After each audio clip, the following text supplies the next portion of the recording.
Halo semuanya, selamat datang di Ruang Sinema. Bagaimana kabar kalian semua? Semoga selalu sehat dan baik-baik saja. Pada hari ini kita akan menambahkan donghua baru yang berjudul Hulian Dianfang atau Martial Fiqh, yang mana ini diadaptasi langsung dari manhwa terkenal dengan judul yang sama. Sinopsis Martial Fiqh, yang kaya adalah seorang murid percobaan dan penyapu di Pavilion Ling Xiao di Zhongzhou. Dia diturunkan menjadi seorang murid percobaan karena kualifikasinya yang buruk. Jika dia tidak mencapai prestasi dalam 3 tahun, dia itu akan dikeluarkan dari sekte tersebut. Yang Kai secara tidak sengaja memperoleh bantal batu misterius dan membuka keterampilan misterius seperti tubuh emas bangga. Setelah itu, ia pun terus berlatih menggunakan kegigihan dan karakter pantang menyerahnya sebagai seorang pemuda untuk menembus batasan kemampuannya. Dan akhirnya berdiri di puncak surga gua warisan. Yang Kai dan Suyan mewarisi keterampilan misterius bersama-sama dan memulai kisah tentang dirinya yang menjadi legenda dan mencapai puncak seni bela diri. Nah, kita langsung saja mulai alur ceritanya. Kita diperlihatkan dalam pertarungan yang sedang terjadi. Mungkin itu adalah sebuah ujian yang mana ada seorang murid yang sejak tadi dimulainya pertarungan tidak pernah menang sekalipun. Alhasil ia hanya menjadi samsak tinju untuk lawan-lawannya saja. Pada akhirnya murid ini pun harus kalah tanpa mendapatkan satu kemenangan pun.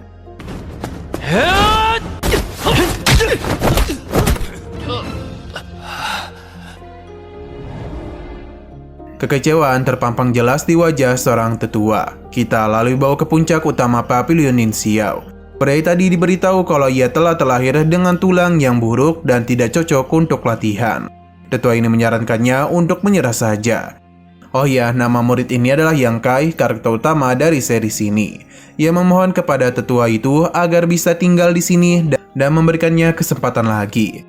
Karena ia tidak mau pergi, jadi berdasarkan aturan sekte, Yang Kai bisa mencari nafkah dengan bekerja setiap hari di sekte ini. Semua keputusan ada padanya.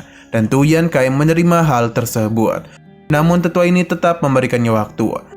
Jika Yang Kai tidak dapat menerobos tubuh temper tingkat ketiga dalam waktu 3 tahun, maka Yang Kai akan dikeluarkan dari sekte dan tidak akan pernah memberikannya kesempatan lagi. Yang Kai paham dan akan memanfaatkan kesempatan itu dengan baik. Setelah dari sana, Yang Kai pun berhadapan dengan seorang murid sekelasnya, yang mana ia mulai memperkenalkan dirinya kepada pria tersebut yang bernama Zhao Dingzun. Untuk ranahnya sendiri berada di level body tempering tingkat 5, beberapa tingkat di atas Yang Kai. Teman-teman sekelasnya menganggap kalau pertarungan itu tidaklah adil. Padahal sesama murid kelas seharusnya mereka sparring dengan level yang sama. Namun apa boleh buat, di seluruh sekte tidak ada banyak orang yang memiliki ranah body tempering tingkat ketiga.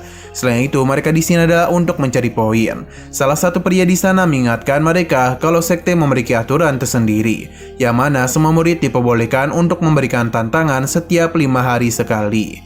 Jika mereka terus menantang Yang Kai, yang ada cederanya malah tidak akan pernah sembuh dan tidak akan bisa mereka tantang lagi.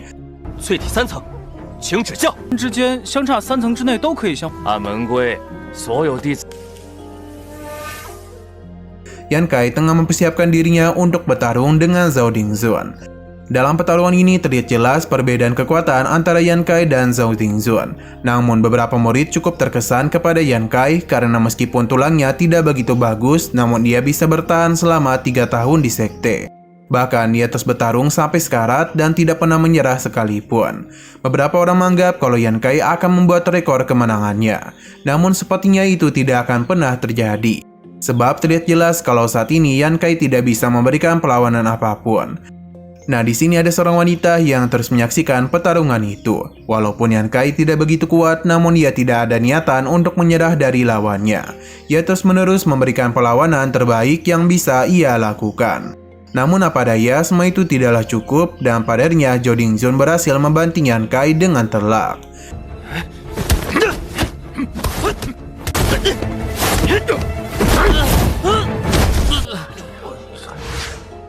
Alih-alih menolong Yang Kai, para murid yang berada di sana malah ingin membuat taruhan. Apakah Yang Kai itu bisa bertahan di putaran selanjutnya, atau dikalahkan dalam waktu yang begitu cepat.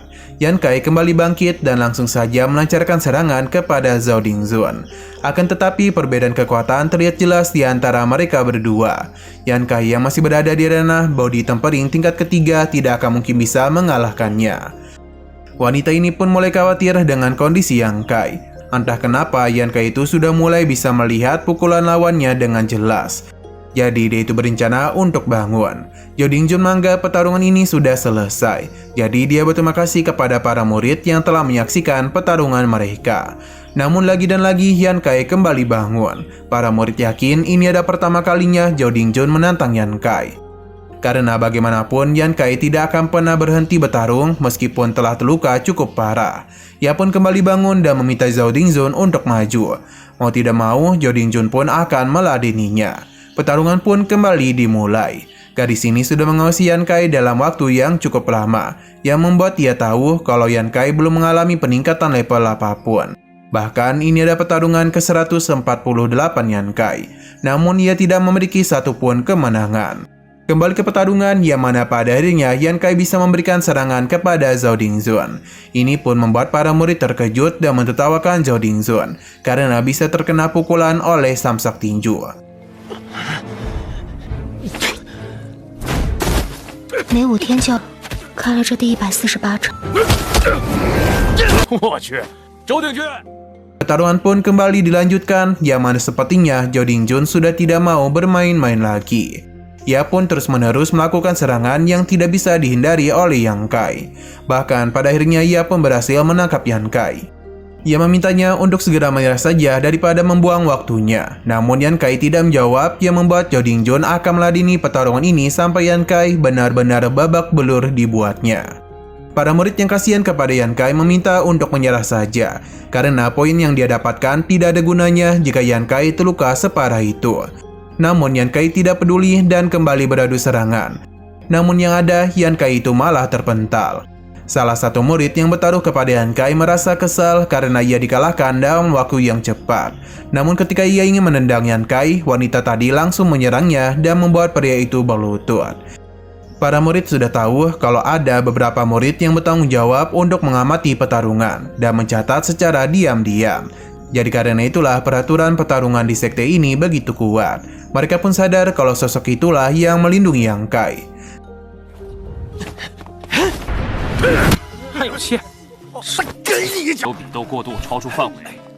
Setelah para murid pergi dari sana, wanita ini pun mulai turun untuk mendatangi Yan Kai. Tidak itu saja, wanita ini pun mulai menyeret Yan Kai untuk membawanya ke tempat yang aman. Ia sungguh tidak menduga betapa keras kepalanya Yan Kai itu. Jika bukan karena batu yang ia lempar tadi, maka mungkin Yan Kai akan ditendang sampai meninggoy. Wanita ini sepertinya sangatlah peduli kepada Yan Kai, dan dia juga agak bingung karena Yan Kai tidak takut mati dalam kompetisi tersebut. Setelah memastikan Yan Kai baik-baik saja, dan juga memberikannya sebuah pil, wanita ini pun mulai pergi dari tempat tersebut. 恐怕要被一脚毙命了，真不知这样豁出命去是图。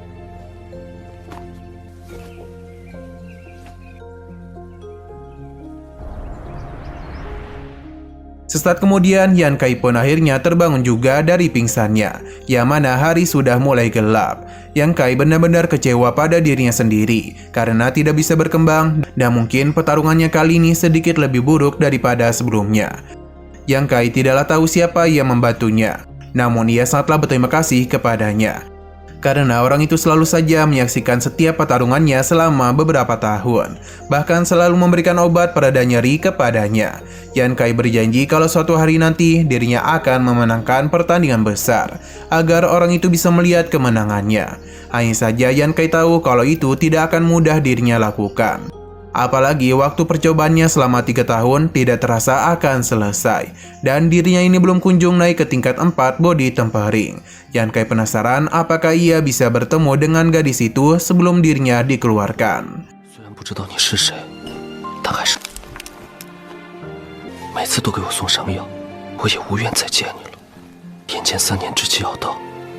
Masih di puncak utama Pavilion Ningxiao, kehidupannya sangatlah berbeda dengan para murid sekte lainnya. Karena di saat mereka tidur di tempat yang nyaman, Yan Kai harus tinggal di rumah yang layaknya disebut sebagai gubuk.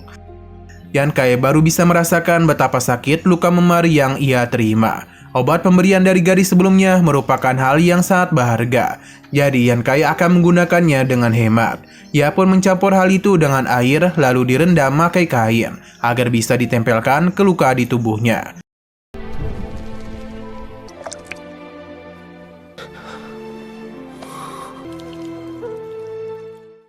Darah yang keluar dari Yang Kai tiba-tiba jatuh ke bantalnya, yang mana itu pun bereaksi. Sementara Yan Kai ini tidaklah menyadari hal tersebut karena perlahan dirinya mulai tertidur. Sedangkan darahnya itu terus menetes ke bantal tersebut, hingga akhirnya Yan Kai pun menyadari kalau sesuatu telah terjadi. Seketika saja, ia pun dibawa berpindah ke sebuah tempat yang mana ini merupakan gua yang pertama kali Yan Kai melihat Stone Villau. Ia penasaran apakah semua ini adalah ulah dari bantal batunya.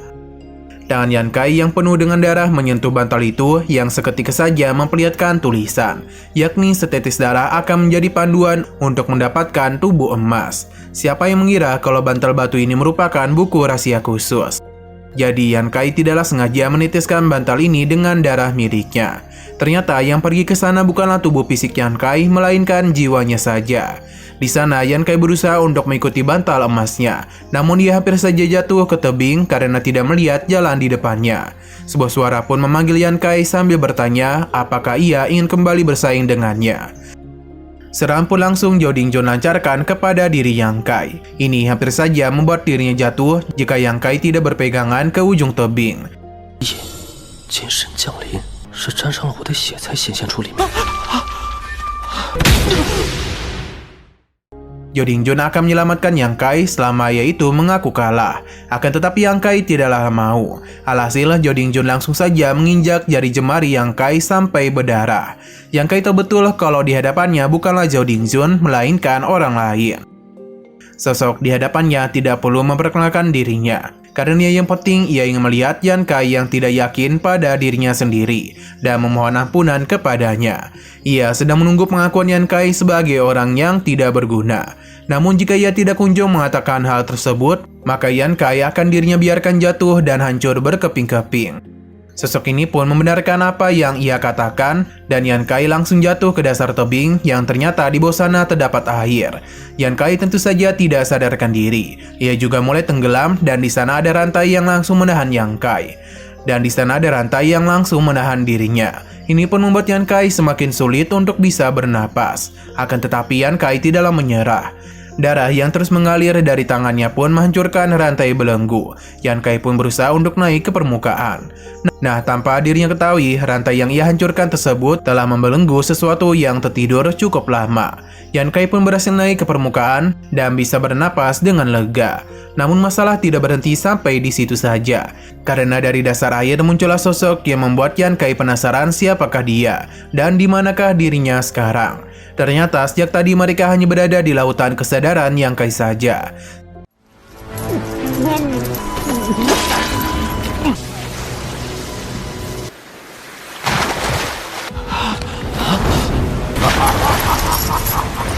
Sosok ini memuji semangat pantang menyerah dari Yang Kai. Jadi bisa dikatakan juga kalau Yan Kai telah memenuhi syarat untuk melihat tubuh aslinya. Sosok ini merupakan penghuni dari bantal batu dan dirinya sudah cukup lama terjebak di dalam sana. Ia pun berterima kasih kepada Yan Kai karena berkat dirinya lah dia bisa bebas. Namun Yan Kai sangatlah ketakutan dengan sosoknya itu. Terlebih lagi sosok itu ingin menjadikan tubuh Yan Kai sebagai miliknya. Sosok ini pun langsung saja melancarkan serangan kepada Yang Kai. Yang mana ini bukanlah sesuatu yang biasa, sebab sosok tersebut berusaha untuk melahap jiwanya. Yang Kai mencoba untuk melawan, namun diperingati oleh sosok ini, karena hal itu hanya akan membuatnya sakit saja. Saat ini Yan Kai sedang berada di dalam kondisi yang sulit. Sampai akhirnya ada sosok bercahaya muncul.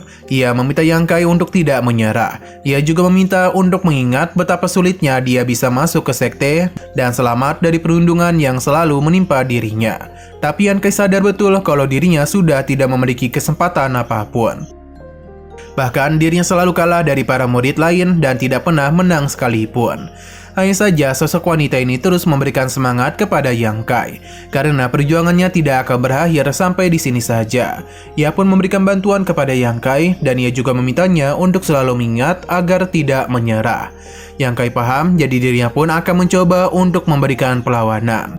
Sosok ini pun menjadi panik karena jiwa Yang Kai sulit untuk dihisap. Selama Yang Kai masih bisa berpikir, ia akan melakukan segala cara untuk melawan sosok ini. Yang Kai tidak hanya melawan saja, namun diri juga menyerap jiwa dari sosok ini agar bisa masuk ke dalam diri Yang Kai. 记住，唐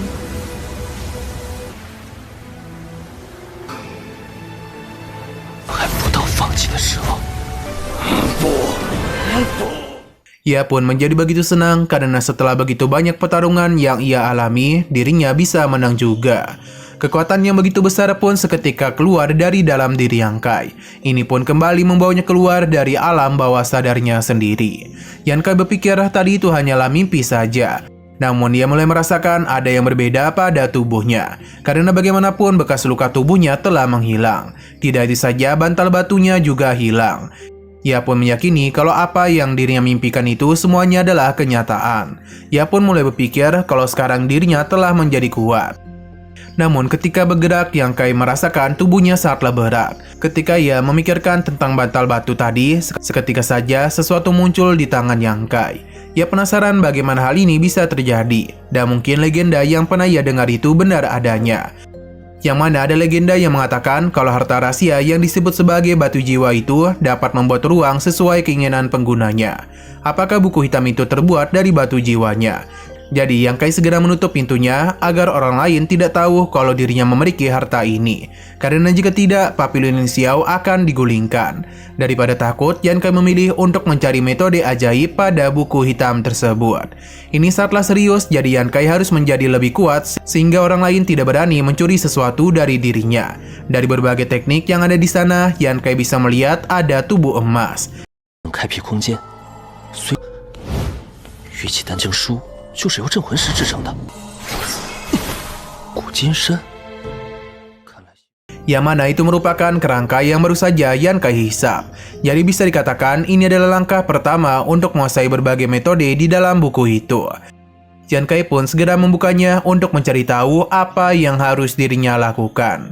Beberapa kata pun mulai dilihat oleh Yang Kai. Ia bisa membaca semua itu dan inilah teknik yang harus dirinya praktikkan sekarang. Namun ada yang aneh pada latihan itu, karena harus dilakukan setengah jam setelah matahari terbit setiap hari. Ini memang sulit, namun akan Yang Kai lakukan. Tidak terasa pagi pun mulai cerah, yang mana saat ini Yang Kai telah memulai latihannya agar bisa mendapatkan hasil secepat mungkin. Secara perlahan namun pasti, Yang Kai telah berhasil memahami tahapan pertama. Ia pun mulai bisa mengeluarkan serangan dengan tenaga dalamnya. 天虚日东升后半个时辰练。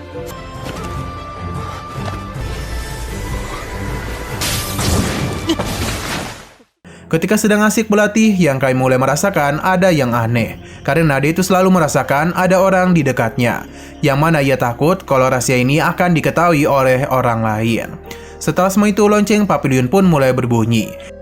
Ini pun mengingatkan Yang Kai kalau ia memiliki tugas di sekte. Namun ketika dia masuk itu, ada seseorang yang datang ke kediaman dari Yang Kai. Kita lalu bawa ke dalam hutan, yang mana saat ini wanita yang sebelumnya peduli kepada Yang Kai sedang mengawasinya. Ia pun kebingungan apa yang terjadi kepada Yang Kai. Karena kemarin dia itu telah terluka begitu parah, namun bagaimana bisa ia sekarang tengah menyapu halaman, yang seakan-akan tidak terjadi apapun kepadanya. Walaupun begitu, gadis ini tidak terlalu memikirkannya dan merasa senang karena Yang Kai bisa pulih dengan cepat. Di tengah kedamaian itu, ada sebuah gerobak yang tak terkendali mengarah kepada Yang Kai. Dan begitu cepat, Yang Kai pun berusaha untuk menahan gerobak tersebut. Dan membuat seniornya ini pun terjatuh. 昨天瘦了那么多。 Sadar ia telah menabrak Yang Kai, senior ini pun segera mengecek kondisinya. Dan untung saja Yang Kai tidak menerima luka apapun. Gadis ini semakin penasaran mengapa Yang Kai tidak menerima sedikit pun luka. Padahal ia sudah tertabrak oleh gerobak besar. Gadis ini mulai berpikir kalau Yang Kai sepertinya telah mengalami perkembangan. Atau mungkin saja malam tadi ia telah mengalami penerobosan. Seniornya ini menjadi begitu khawatir kalau dirinya akan dimarahi oleh Tetua Mang karena keterlambatan dirinya dalam mengantar barang-barang ini. Tetua yang ia maksud adalah Tetua Mang dari aula kontribusi. Karena selain ia tidak ada lagi yang bernama Tetua Mang. Seniornya ini pun merasa kalau tugasnya selalu berat. Berhubung Yang Kai baik-baik saja, jadi dirinya pun pergi untuk mengantar barang-barang ini. Nah, Yang Kai pun teringat kalau ini adalah tanggal 8, hari di mana penukaran kontribusi setiap bulan diadakan di sekte. Yang Kai pun berencana untuk pergi ke aula kontribusi. Terlihat ada begitu banyak murid yang juga pergi dari sana. Kita pun diperlihatkan dengan sosok Tetua Meng yang tentu mesum karena selalu memperhatikan pantat gemoy dari para murid wanitanya. Sebenarnya ia mencoba untuk mengalihkan perhatian, namun karena ini adalah pemandangan yang indah baginya, jadi Tetua Meng tidak bisa mengalihkan perhatiannya. Sampai salah satu murid pun menutupi pemandangan indahnya itu. Seberapa keras pun dirinya mencari celah, murid ini tidak akan membiarkannya.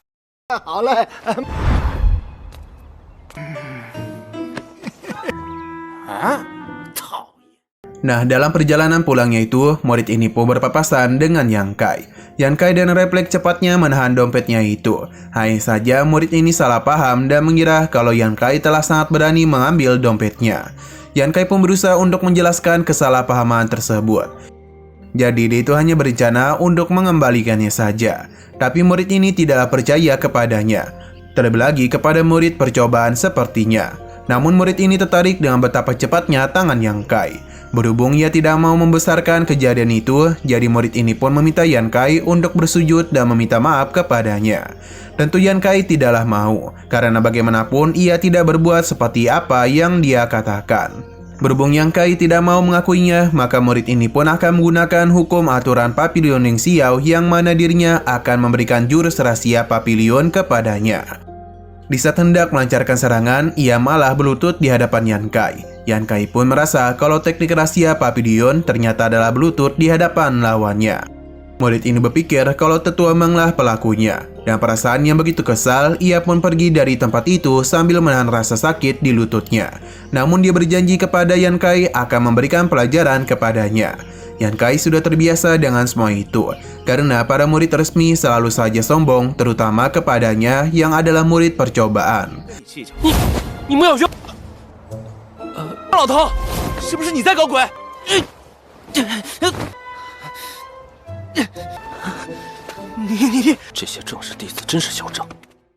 Yan Kai telah tiba di aula kontribusi. Di sana ia mendengar suara ngorok dari Tetua Meng yang tengah tidur santuy. Namun Yan Kai tahu kalau Tetua Meng telah melihatnya sejak tadi. Jadi dirinya pun berterima kasih atas bantuannya. Tetua Meng pun bangun dari tidurnya dan meminta Yan Kai untuk membawanya ke restoran Wan Hua. Tapi Yan Kai agak ragu apakah tubuh Tetua Meng ini masih sanggup untuk pergi ke sana. Tujuan Yang Kai kemari adalah untuk membeli harta yang sudah lama dia minta untuk disimpan. Bagi Tetua Meng, dirinya mungkin akan menunggu 100 tahun. Agar Yang Kai bisa mendapatkan poin kontribusi karena bagaimanapun kekuatannya itu tidaklah kuat. Yan Kai menenangkan Tetua Meng karena 100 tahun lagi dia pasti bisa bersenang-senang di restoran Wan Hua. Tetua Meng sangat senang bertemu dengan Yang Kai karena ia adalah sosok yang bisa dirinya ajak bercanda. Suara kelaparan dari perut Yang Kai pun mengejutkan Tetua Meng. Sesuai aturan lama, 1 poin kontribusi akan mendapatkan 10 liang perak. Biasanya para murid menukarkan poin kontribusi demi mendapatkan buku rahasia atau obat spiritual. Sedangkan Yang Kai malah menggunakannya untuk konsumsi pribadinya. Bahkan itu tidak cukup untuk kehidupannya sehari-hari. Ia penasaran apakah Yan Kai itu akan tetap tinggal di Papilion Ning Xiao. Tetua Meng juga meminta Yan Kai untuk tidak perlu menghitung uangnya, karena ia tidak mungkin menipunya. Namun nyatanya, Tetua Meng ini sudah seringkali menipu Yang Kai. Alhasil, perkataan ini pun membuat Tetua Meng kesal dan langsung melemparkan sepatunya kepada Yang Kai. Nah, di sini Yan Kai akhirnya melihat gadis yang selalu membantunya. Namun untuk saat ini, Yan Kai masihlah belum tahu kalau gadis inilah yang selalu memperhatikannya. Ia pun menangkap sepatu bau dari Tetua Meng yang ternyata ia adalah guru dari gadis ini. Ia pun penasaran mengapa gurunya selalu peduli kepada Yang Kai. Yang ternyata ia itu hanya menjalankan amanah dari orang lain saja.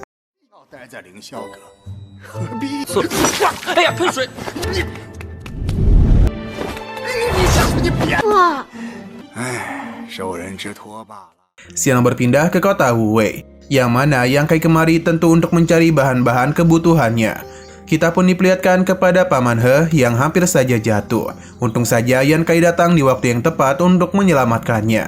Tujuan Yang Kai kemari tentu tidak bukan untuk membeli beras. Sepertinya ia dengan pemilik toko ini sudah saling akrab. Bahkan Yang Kai diminta untuk bermalam di sini. Namun Yang Kai menolak, terlebih lagi beras yang diberikan oleh mereka sepertinya terlalu banyak dari jumlah yang ingin dirinya beli. Yang mana gadis inilah yang memberikannya lebih, dengan alasan kalau ia memberikan beras lama kepada Yang Kai. Namun ini bukanlah pertama kalinya Yang Kai menerima beras yang lebih banyak. Jadi dia pun merasa tidak enak jika terus menerima lebihan beras. Namun Paman He meminta Yang Kai untuk tidak memikirkan hal tersebut, karena bagaimanapun mereka peduli kepada Yang Kai yang hanya seorang diri saja. Selain itu, ini hanyalah beras lama, jadi untuk apa juga Yan Kai merasa bersalah. Di tengah semua itu muncullah dua orang yang sepertinya adalah preman pasar. Beras milik Yang Kai bahkan sempat mereka tendang, namun berhasil Yan Kai selamatkan.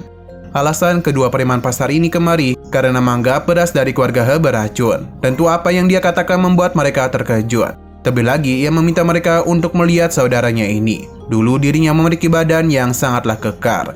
Namun ketika memakan beras dari keluarga He, saudaranya itu malah kurus kering. Keributan di sini memancing orang-orang untuk berkumpul. Paman He merasa ini adalah kesalahpahaman. Namun preman ini tidaklah peduli dengan hal tersebut. Alhasil ketika ia ingin berbuat sesuatu, Yang Kai pun mencoba untuk menghentikannya. Yang membuat peri ini malah terpeleset dan menjatuhkan kantong uang yang mana ini pernah Yang Kai lihat sebelumnya. 当然不行，我的米，汉子。 变成现在这副误会什么误会？ Paman He mencoba untuk menjelaskan kalau tokonya tidaklah mungkin menjual beras beracun. Namun meskipun begitu, dirinya akan tetap ganti rugi agar bisa membawa pria kurus ini berobat ke dokter. Dan biayanya akan Paman He tanggung. Alih-alih menerima itu, preman pasar ini malah kesal karena dianggap sebagai penipu, padahal selama hidup mereka selalu jujur. Yan Kai pun menjadi penasaran dengan tujuan kedua preman ini. Karena uang bukanlah sesuatu yang mereka inginkan. Hingga akhirnya murid yang sebelumnya bermasalah dengan Yan Kai pun muncul untuk membantu tokoh ini. Para preman ini tidaklah tahu siapa dia, dan tujuan dari murid ini kemari sepertinya ingin menemui putri dari Paman He. Akhirnya Yan Kai pun sadar kalau kantong emas sebelumnya merupakan milik dari murid ini. Jadi bisa saja kalau kedatangan kedua preman ini kemari pasti adalah ulah dari murid itu.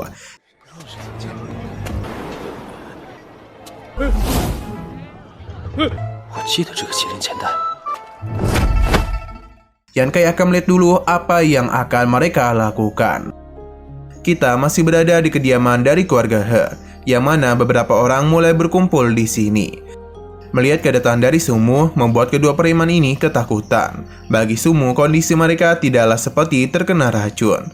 Preman ini pun langsung saja berpura-pura sakit agar mereka bisa percaya kalau racun yang mereka terima sangat parah. Bahkan mereka dengan berani datang kemari untuk meminta keadilan.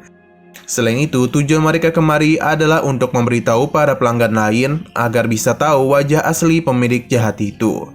Sumu tidaklah percaya dan langsung mengetesnya, yang mana serangannya masihlah mampu ditahan oleh pria kurus ini, yang mustahil bisa ditahan oleh seseorang yang terkena racun. Sumu kembali melancarkan serangan dan membuat kedua preman pasar terpental. Akhirnya Yan Kai sadar kalau ini adalah drama pahlawan menolong si lemah. 所以我兄弟二人才冒吗？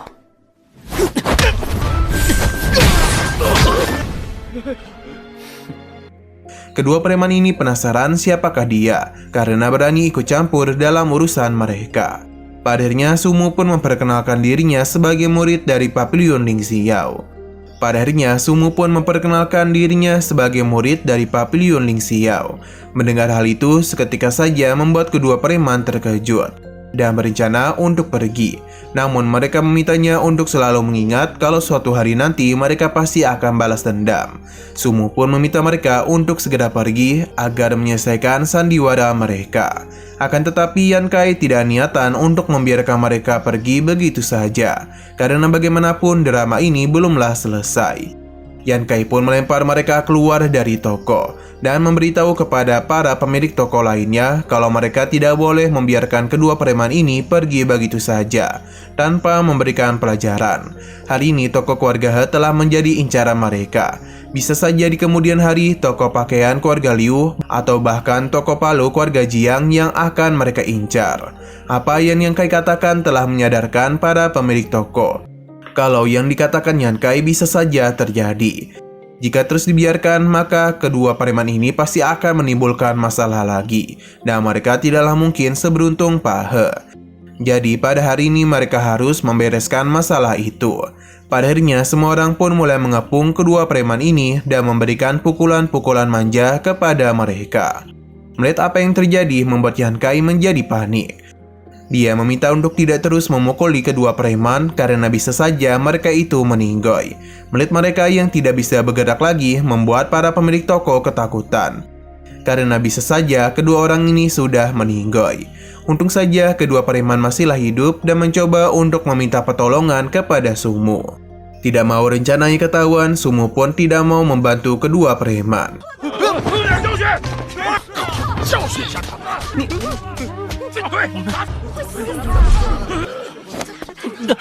租什么租？还想要小爷给你速速筋骨？ Yan Kai pun mengajak Sumu untuk bekerjasama dalam menghabisi kedua preman. Karena bagaimanapun mereka telah banyak menipu orang lain. Jadi sebaiknya masing-masing dari mereka menghabisi salah satu dari kedua preman. Ini merupakan cara yang tepat untuk memberikan keadilan. Preman gemuk ini menjadi panik, namun si kurus malah pelangap pelongo. Padahal mereka sudah menghentikan drama sebelumnya. Sumu merasa menghabisi seseorang merupakan hal yang berlebihan. Tapi tidak bagi Yan Kai, karena jika rencana kedua preman ini berhasil, maka toko Pahe pasti akan bangkrut. Ini sama saja dengan merenggut kehidupan dari keluarga He. Yan Kai penasaran apakah Sumu berpikir kedua preman ini tidak layak untuk dihabisi. Walaupun begitu, Sumu tetap mencari alasan agar kedua preman tidak dihabisi. Yan Kai tetap kekeh pada keputusannya, karena sebagai murid dari suatu sekte, sudah sewajarnya mereka menghabisi orang-orang bersalah.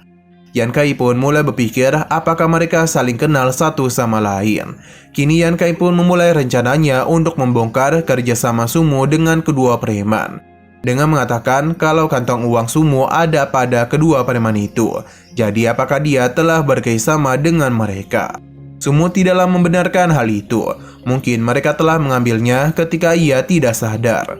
Namun Yan Kai tidaklah percaya dan membuat Sumu menjadi agak panik. Di sini Tuan He penasaran apa yang sedang Yan Kai lakukan.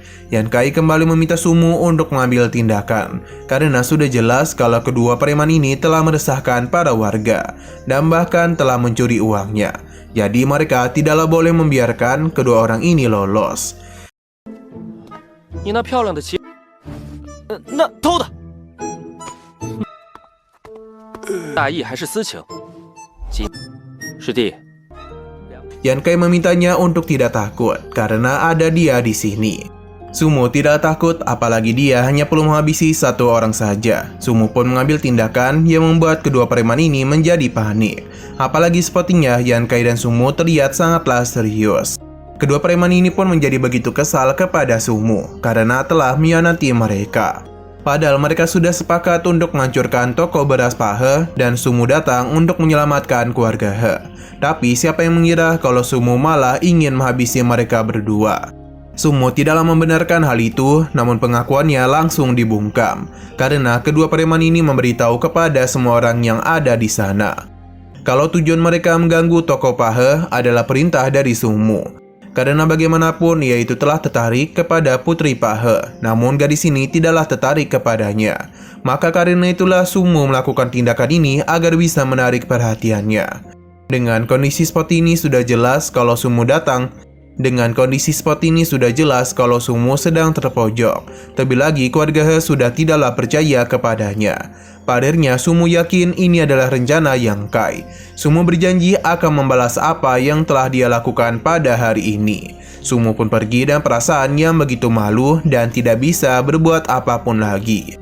Semua orang pun menjadi begitu kesal kepadanya. Kini mereka pun mendatangi Yan Kai untuk berterima kasih atas bantuan yang telah dia berikan. 他看上了何老板的女儿，给我解放！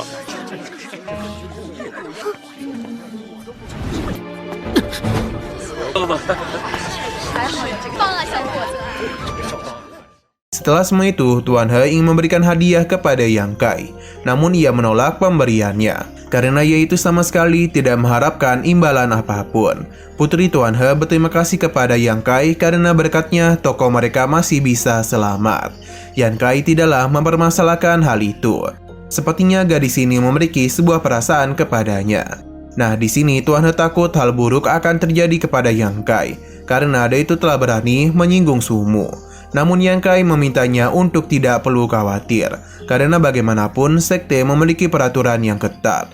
Jadi Sumu tidak akan berani berbuat apapun kepadanya. Tuan He paham dan hanya bisa meminta Yan Kai untuk selalu berhati-hati. Ia tidak bisa membayangkan jika hal besar akan Simu hadapi karena mereka. Yan Kai paham dan akan selalu berhati-hati. Nah, gadis ini meminta ibunya untuk melakukan sesuatu, yang mana mereka ingin mengajak Simu untuk bermalam di sini karena bagaimanapun hari sudah mulai gelap. Akan tetapi hari masihlah sangat cerah, dan Yan Kai tahu kalau ini adalah permintaan dari sang gadis. Sebenarnya Yan Kai mau-mau saja, namun ia merasa tidak nyaman jika terus menerima kebaikan dari keluarga He. Jadi Yan Kai pun memilih pergi dengan alasan kalau ia harus menyelesaikan tugasnya di sekte. Jadi dia pun memutuskan untuk pergi. Namun Yan Kai lupa untuk mengambil beras yang sebelumnya ia beli. Setelah semua itu, Yan Kai pun pergi dari kediaman keluarga He. 我们这一家子天也晚了，要不留下来吃？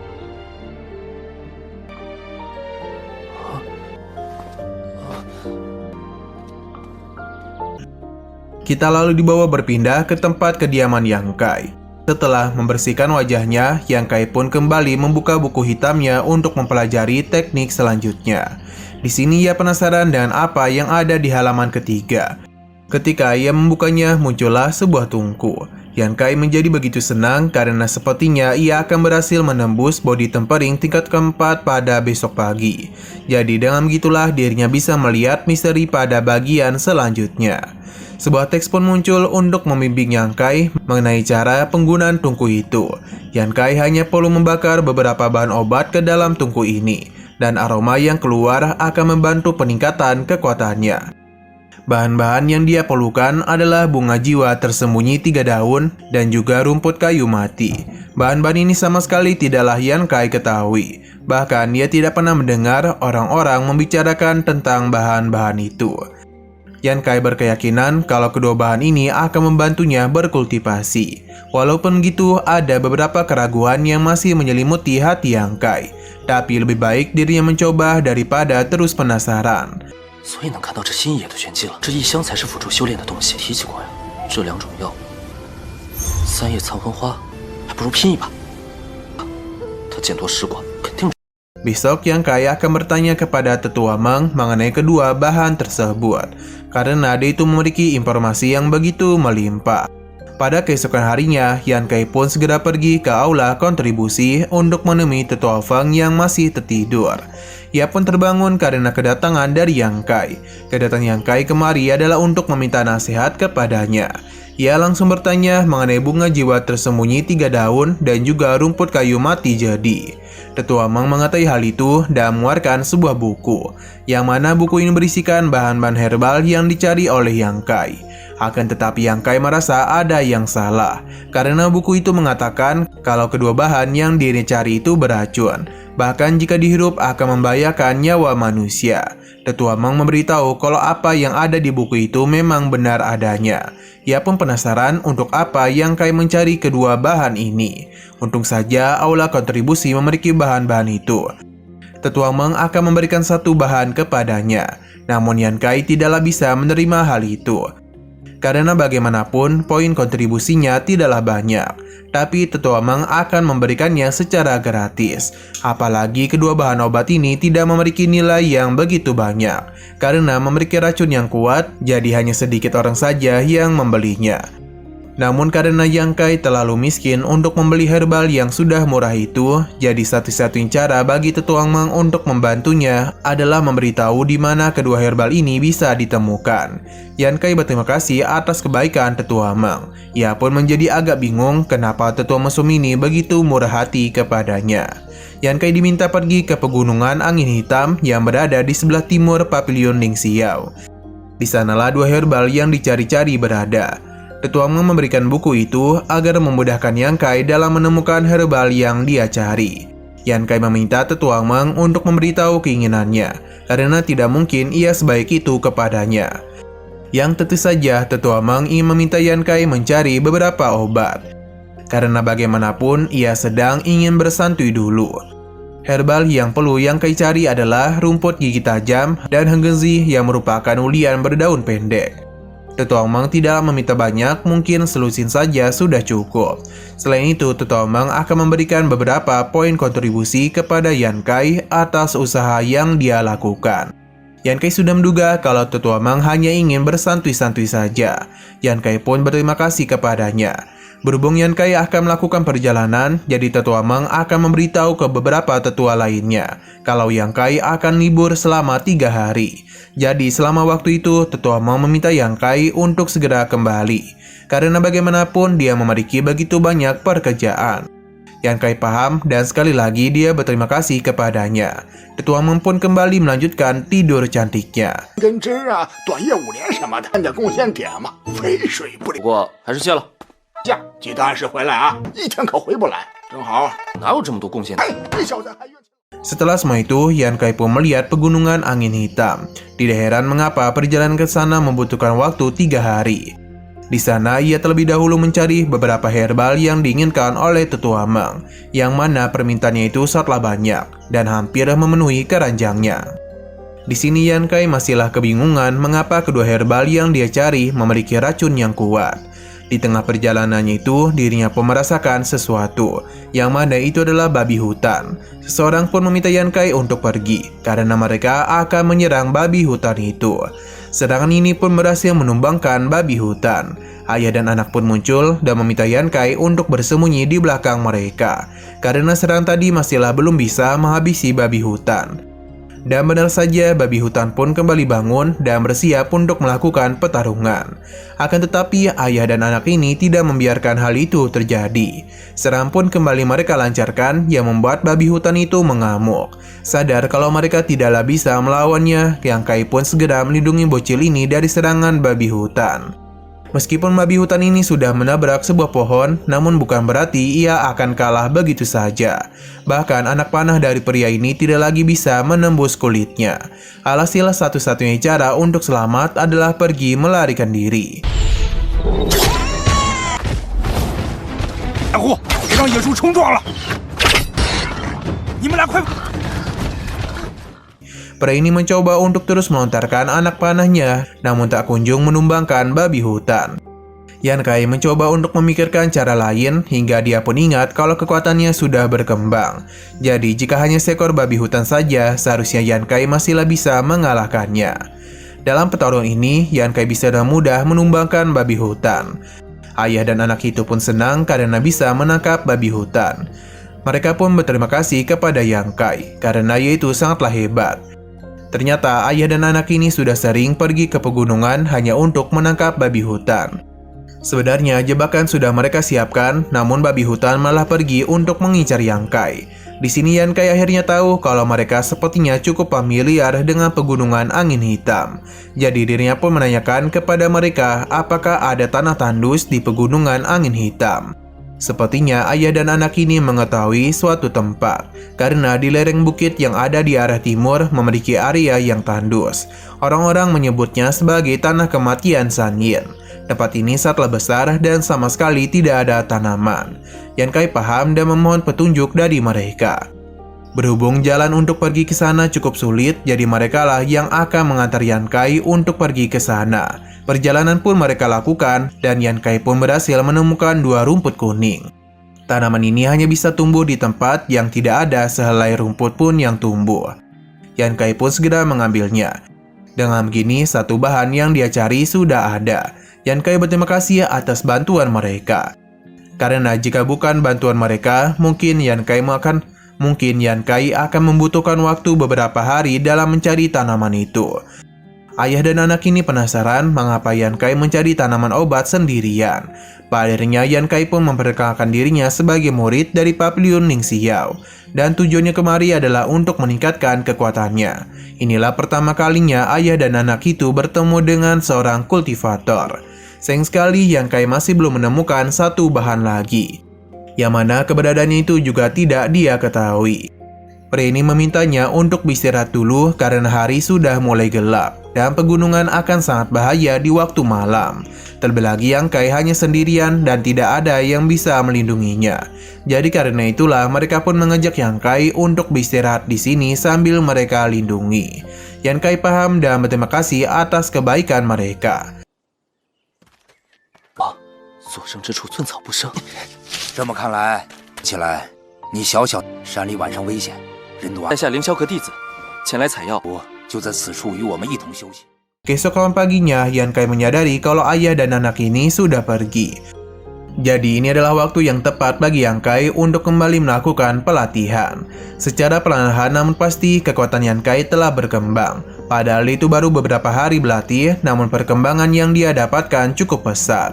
Dan begini Yan Kai hanya perlu menemukan 2 ramuan lainnya agar bisa mendapatkan kemajuan yang lebih besar. Nah, di sini Yan Kai pun mendengar suara orang yang meminta tolong yang sepertinya itu adalah ayah dan anak yang membantu Yang Kai. 本是温柔，岂可？一定会有更大的进步。不好，猎户父子恐怕。 Yan Kai terus berlari untuk mencari asal suara tadi. Akan tetapi dirinya langsung menjadi panik sebab suara yang tadi meminta tolong kini telah menghilang. Pada akhirnya Yan Kai pun melihat dari kejauhan kalau ada monster laba-laba yang tengah membawa mangsanya. Yan Kai tentu tidak membiarkan hal itu dan memberikan serangan kepadanya, yang membuat monster ini ketakutan dan pergi ke dalam gua sambil meninggalkan mangsanya. Yang Kai berusaha untuk menolongnya, yang ternyata ia adalah pria pemburu. Ia pun meminta tolong kepada Yan Kai untuk bisa menyelamatkan anaknya, karena ia telah lebih dulu dibawa masuk ke dalam gua. Yan Kai paham, jadi tanpa pikir panjang dia pun bergegas masuk ke dalam gua, tanpa mempedulikan apapun dan hanya membawa obor saja. Pria pemburu juga meminta Yang Kai untuk berhati-hati. Kembali kepada Yang Kai, ia berusaha untuk mencari di manakah laba-laba itu berada. Namun yang dia temukan hanyalah tulang belulang manusia saja. Oh iya, gua ini sangatlah gelap, jadi jarak pandang Yang Kai ke arah depan juga tidak begitu luas. Yang Kai bahkan sempat terkejut ketika ada kekelawar yang melaluinya. Ini pun membuat Yan Kai harus jatuh ke dalam sebuah tempat yang memiliki tempat tersembunyi. Ini pun membuat Yan Kai harus terjatuh ke sebuah tempat yang sepertinya itu adalah tempat tersembunyi. Sepertinya itu adalah persembunyian dari monster laba-laba.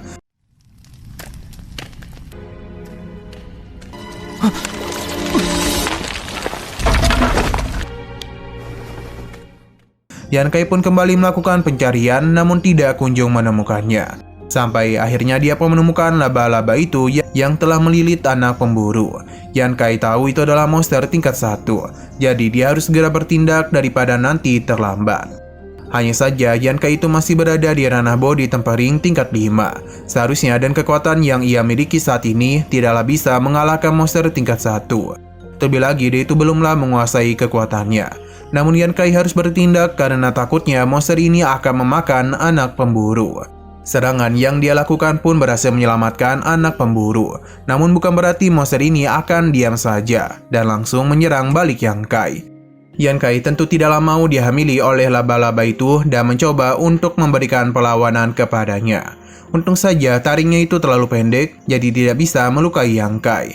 Kesal diremehkan, laba-laba itu pun mulai melancarkan jaringnya dan kembali lagi menyerang Yang Kai. Dalam pertarungan itu, Yan Kai harus menghabisi laba-laba ini secepat mungkin. Karena bagaimanapun, anak pemburu telah terkena racun yang bisa saja membuat nyawanya dalam bahaya. Jadi, Yan Kai pun kembali maju dan mencari cara bagaimana bisa menumbangkan monster laba-laba.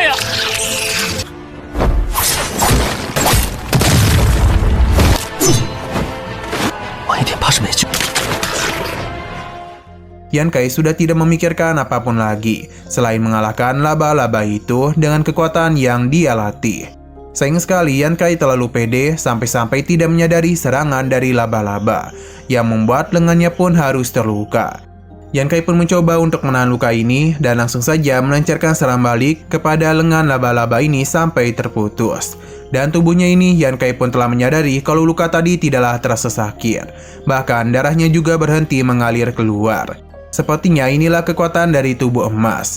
Monster laba-laba kembali melancarkan serangan dan membuat Yang Kai menjadi cukup panik. Karena serangan yang laba-laba itu lancarkan semakin brutal saja. Walaupun gitu, Yan Kai lagi dan lagi berhasil memanfaatkan kesempatan untuk bisa mematahkan kaki-kaki laba-laba itu. Dia terus melakukan hal yang sama hingga laba-laba ini tidak bisa bergerak lagi.